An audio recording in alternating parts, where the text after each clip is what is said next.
Good morning students, कैसे हो मेरे दोस्तों। तो आज हम लोग जाने वाले हैं बहुत ही बेहतरीन टॉपिक जिसका नाम है एमओएस यानी मैकेनिक्स ऑफ सॉलिड। जितने भी मैथ्स वाले बच्चे हैं जो फ्यूचर में इंजीनियरिंग में जाना चाहते हैं उनके लिए बहुत ही इंपॉर्टेंट चैप्टर है दोस्तों। ऐसा बोल रहा हूं कि सारी चीजें आपको ये पूरा का पूरा लेक्चर आपको 15 या 20 मिनट के अंदर में सिखा दूंगा।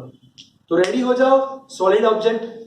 सर सॉलिड ऑब्जेक्ट का मतलब सर अगर उस पर फोर्स लगाएंगे तो शायद उसका शेप चेंज हो सकता है, पर कई बार ऐसा होता है कि हमने फोर्स लगाया और वो अपने आप जैसे ही फोर्स हमने हटा दिया वो ऑब्जेक्ट अपने आप अपनी ओरिजिनल पोजीशन में आ जाएगा। क्वेश्चन क्यों ऐसा हो रहा है, उसके लिए दोस्तों जो जवाबदार है, जो रिस्पॉन्सिबल है, वो वर्ड है दोस्तों इलास्टिसिटी। ये एक ऑब्जेक्ट की ऐसी बेहतरीन प्रॉपर्टी है, यानी ये प्रॉपर्टी के कारण जो कोई ऑब्जेक्ट पे फोर्स लग रहा है तो उसको पहले अपोज करेगा या फिर फोर्स के कारण उसका साइज और शेप चेंज होगा। जैसे ही फोर्स को रिमूव करोगे तो वो अपनी ओरिजिनल पोजीशन में आ जाएगा। तो ये सॉलिड ऑब्जेक्ट की बहुत ही बेहतरीन प्रॉपर्टी होती है। पर सर हर बार ऐसा पॉसिबल है? नहीं दोस्तों, वो उसके हिसाब से हमारे 3 पार्ट पड़े। अगर आपने जो एक्सटर्नल फोर्स लगाया और ये जो फोर्स लगाया वो हटा दिया, तो अगर ऑब्जेक्ट अपनी टोटल वाली पोजीशन फिर से एक्सेप्ट करता है, टोटल वाली पोजीशन फिर से एक्सेप्ट करता है, तो वो हो गया दोस्तों टोटल इलास्टिक ऑब्जेक्ट। अगर वो पार्शियली अपनी पोजीशन पे वापस आता है तो उसे बोलते हैं पार्शियली इलास्टिक ऑब्जेक्ट। और जो ऑब्जेक्ट अपनी ओरिजिनल पोजीशन वापस नहीं आता, यानी जो फोर्स लगे था वो फोर्स की ही इफेक्ट के अंदर रहता है, उसे बोलते हैं दोस्तों प्लास्टिक। इसका मतलब हमें अब ऑब्जेक्ट के अंदर दूसरी प्रॉपर्टी एक समझनी पड़ेगी जिसे मैं बोलता हूं स्ट्रेस। आपने सुना होगा आज बहुत स्ट्रेस है, बहुत थकान है आज। तो स्ट्रेस मतलब क्या? मैंने ऑब्जेक्ट पे फोर्स लगाया और ये जो फोर्स है उसके कारण उसके यूनिट एरिया में एक उसके अंदर एक फोर्स जनरेट होगा जो उसको रिस्टोरिंग करेगा। यानी the restoring force per unit area, the restoring force per unit area, it's called stress. So what is the formula of stress? Now the stress is defined as sigma. Sigma is equal to force by area. नई physical quantity unit बनाओ, force का unit newton at metre square, तो इसका unit हो गया newton per metre square या pascal. और MLT दोस्तों याद रखते हैं, उसका एमएलटी भी हम जानते हैं m1 L-1 T-2।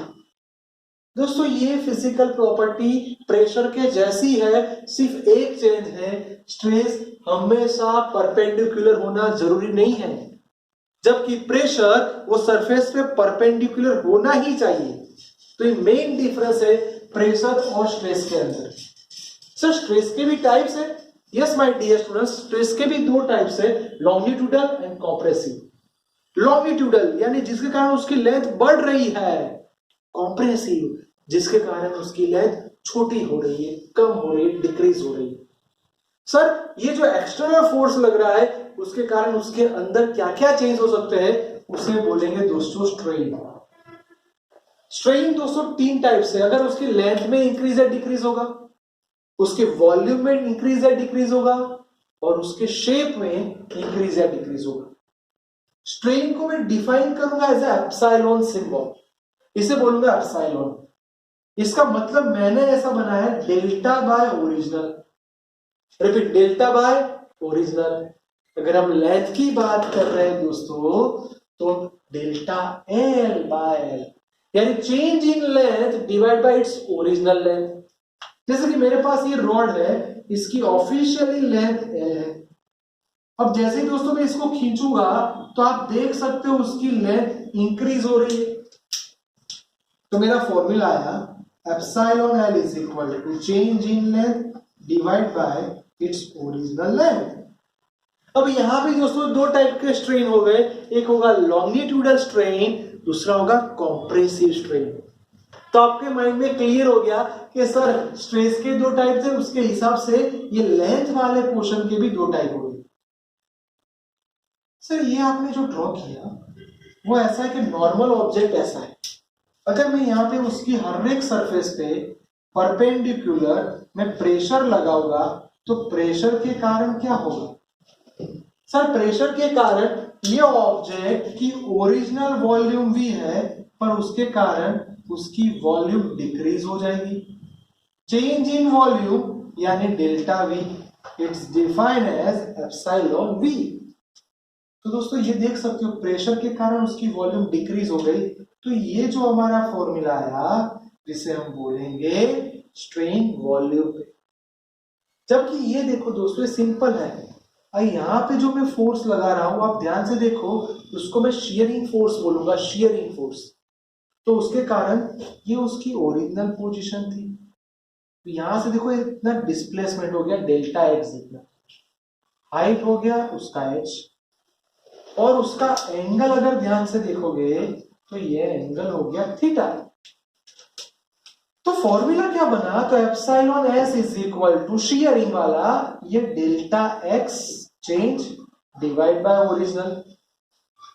मैथ्स ने ये देखा कि सर यही चीज को हम टेन थीटा भी बोल सकते हैं, टेन थीटा मतलब डेल्टा एक्स बाय एच, तो ये हमारा शियरिंग स्ट्रेन का फॉर्मूला हो। दोस्तों एक बेहतरीन बात, कोई भी स्ट्रेन होगा, स्ट्रेस होगा, सॉरी कोई भी स्ट्रेन, लॉन्गिट्यूडल स्ट्रेन यानी लेंथ वाला स्ट्रेन, वॉल्यूम स्ट्रेन या फिर शियरिंग स्ट्रेन, कोई भी स्ट्रेन का यूनिट नहीं होता है, यानी ये यूनिटलेस फिजिकल क्वांटिटी है, उसका एमएलटी भी नहीं होता है। अब आपको लगे सर ये दो वर्ड स्ट्रेस और स्ट्रेन मिलकर क्या बना सकते हैं? दोस्तों रॉबर्ट हुक नाम के एक बहुत ही बेहतरीन साइंटिस्ट हो गए जिन्होंने ज्यादातर स्प्रिंग पे काम किया। उन्होंने ऐसा बोल दिया कि अगर आप बहुत ज्यादा स्ट्रेस नहीं दे रहे, यानी फॉर स्मॉल डिफॉर्मेशन, यानी छोटे छोटे स्ट्रेस के लिए stress is directly proportional to epsilon, यानी स्ट्रेन। स्ट्रेस बढ़ेगा स्ट्रेन बढ़ेगा, स्ट्रेस बढ़ेगा स्ट्रेन बढ़ेगा। तो मैथ्स ये बोलता है कि इसको हटाओ तो आपको कुछ लिखना पड़ेगा जिससे कांस्टेंट के लिखेंगे। It's called proportional constant. It's called proportional constant. कोई मेरे को बोले तो K का मतलब क्या? सिग्मा बाय एप्सिलॉन, यानी स्ट्रेस डिवाइड बाय स्ट्रेन। मेरे पास एक अच्छा फॉर्मूला आ गया, stress divide by strain. Sir clear हो गया, बहुत ही बेहतरीन फॉर्मूला हो गया। पर सर स्ट्रेन के तो तीन टाइप थे, तो इसका मतलब यहां भी आपको तीन पोर्शन के अंदर एक कांस्टेंट को फेंचना पड़ेगा, डिवाइड करना पड़ेगा। अब दोस्तों यहां पे देखो, मैं sigma is equal to epsilon L, जो लेंथ वाला है उसको मैं बोलूंगा यंग मॉड्यूलस। क्या बोलेंगे दोस्तों? Young modulus. यंग नाम के साइंटिस्ट ने बोला था, so Y is equal to sigma upon epsilon L, so force by area. What is the formula of sigma? Force by area. And what is the formula of epsilon L? Delta L divide by L. अच्छे से लिखो तो FL A delta L। और भी simplify करो, sir weight force है यानी mg, length L, area pi R square delta L। Please please please my dear students, ये फॉर्मूला पक्का कर दो क्योंकि ये एमसीक्यूज और न्यूमेरिकल्स में आने वाला है। Young modulus depend on the material, यानी सेम मटेरियल के लिए यंग मॉड्यूलस कांस्टेंट होगा। मजा आ गया सर, लेंथ के हिसाब से वाला कंफर्म। दूसरा है दोस्तों वॉल्यूम के हिसाब से, sigma is equal to epsilon V. Volume के हिसाब से दोस्तों यहां पे मेरे को लिखना पड़ा बल्क मॉड्यूलस, और यहां पे ये वॉल्यूम चेंज हो रहा है तो यहां पे जो फिजिकल क्वांटिटी आ रही है वो प्रेशर है, देख सकते हो। तो यहां पे फॉर्मूला आया B is equal to P by epsilon V। पर देखो बच्चों, मैंने दो चीज यहां पे एक्सप्लेन की है। पहली चीज यहां पे मैंने माइनस P लिखा, क्योंकि अगर प्रेशर बढ़ेगा तो वॉल्यूम डिक्रीज होगा, प्रेशर बढ़ेगा तो वॉल्यूम डिक्रीज होगा। ये माइनस साइन इंडिकेट ही करती है कि प्रेशर बढ़ेगा तो वॉल्यूम डिक्रीज होगा। सर उसके साथ साथ इसमें एक नया वर्ड आ रहा है कि sir compressibility. Compressibility is equal to 1 upon bulk modulus. तो इसका भी फॉर्मूला लिखना चाहे तो K is equal to minus P delta V, और ये V ऊपर चला जाएगा। यस और नो? देख सकते हो आपके पास ये बहुत ही अच्छा फॉर्मूला हो गया जिसको आप कॉम्प्रेसिबिलिटी बोलोगे। Done sir. तो शियरिंग मॉड्यूल में क्या हो सकता है दोस्तों, इसके जैसा ही है। शियरिंग मॉड्यूल का कांस्टेंट G या थीटा डिफाइन होगा या ईटा डिफाइन होगा। इसके अंदर फोर्स जो रहेगा वो टेंसाइल फोर्स होगा, इसलिए यहाँ F की जगह FT लिखूंगा। एरिया वैसा का वैसा, यहाँ पे आपने टेन थीटा भी लिख सकते हो, FT A टेन थीटा की जगह डेल्टा X बाय H भी लिख सकते हो। रिपीट करता हूं दोस्तों, इसको G और N से डिफाइन किया जाता है। दोस्तों एक अच्छी बात, स्ट्रेस का जो यूनिट था वही यूनिट कोई भी मॉड्यूलस का होगा। यंग मॉड्यूलस ले लो, बल्क मॉड्यूलस ले लो, या फिर मॉड्यूलस ऑफ रिजिडिटी ले लो, इन सब का यूनिट ये होने वाला है। सर इसके साथ साथ एक नया वर्ड आया जिसे बोलते हैं दोस्तों पॉइसन रेशियो। अगर ये लेटरल स्ट्रेन की बात करो, ये वक्ष यानी फ्रंट साइड, बैक साइड, ये हो गया मेरा लेटरल। तो lateral strain upon longitude strain is called Poisson ratio. Poisson ratio का भी यूनिट नहीं है दोस्तों। दूसरी बात दोस्तों, उसकी वैल्यू फिक्स है -1 से लेके 0.5 के बीच में। प्लीज पॉइसन रेशियो की वैल्यू कभी भी 0.5 या 0.5 से ज्यादा पॉसिबल नहीं है। स्टील की बात करो तो उसका वैल्यू याद रखो, एल्यूमिनियम की बात करो तो उसका वैल्यू याद रखो। ये इसलिए हो रहा है दोस्तों कि अलग अलग ऑब्जेक्ट की अपनी एक एनर्जी होती है जिसका formula W is equal to half stress strain volume of wire. कोई बोले सर ऐसा नहीं, W या U लिखो, half stress strain and volume. मैं सडनली सोचूं कि सर हाफ एप्सिलॉन वॉल्यूम वैसा का वैसा, मैं सिग्मा की जगह ये वैल्यू पुट कर दूं। यहाँ पे हमने यंग मॉड्यूलस लिखा था तो y इंटू एप्सिलॉन, तो मेरा formula half epsilon sorry y epsilon L square into V। दोस्तों ये मेरी एनर्जी जो पोटेंशियल एनर्जी के स्वरूप में डिफाइन होगी वो मिल गया। दोस्तों एनर्जी के साथ एक नया वर्ड आया, एनर्जी डेंसिटी, यानी energy per unit volume. Energy per unit volume. तो दोस्तों यही चीज के अंदर वॉल्यूम निकल जाएगा। यहाँ पे वॉल्यूम का V लिख रहे हैं। ये फॉर्मूला हमारा रेडी है, हाफ ये वॉल्यूम नीचे sigma epsilon V, V cut देख सकते हो दोस्तों, हाफ एप्सिलॉन V हो गया। हमारा एनर्जी डेंसिटी भी डन हो गया। आपको ढूंढ के लाना है एनर्जी डेंसिटी का यूनिट क्या होगा और उसका एनर्जी क्या होगा। ये आपको ढूंढ के मेरे को मैसेज करना है तो पता चलेगा आप कितना ध्यान रख रहे हैं। दूसरी बात दोस्तों, सर बेंडिंग होता है। बेंडिंग का मतलब किसी भी चीज को मोड़ना। जैसे कि सिंपल सी बात करते दोस्तों कि अगर आप हाईवे को सोचो या रोड को सोचो तो रोड ऐसे होते हैं। कई बार ऐसा होता है कि बीच वाले पोर्शन में बहुत स्ट्रेस आ जाने के कारण ये थोड़ा ऑब्जेक्ट बेंड हो जाएगा, यानी ये इसका मिड पॉइंट है जो वेट फोर्स के कारण वो थोड़ा नीचे की तरफ आ रहा है। उसलिए दोस्तों उसको जो बोलते हैं वो बोलते हैं बेंडिंग। बेंडिंग का फॉर्मूला याद रखना है, del is equal to WL cube upon 4 times BD cube Y, यानी del inversely proportional to Y। जिसका यंग मॉड्यूलस ज्यादा होगा उसका बेंडिंग कम होगा।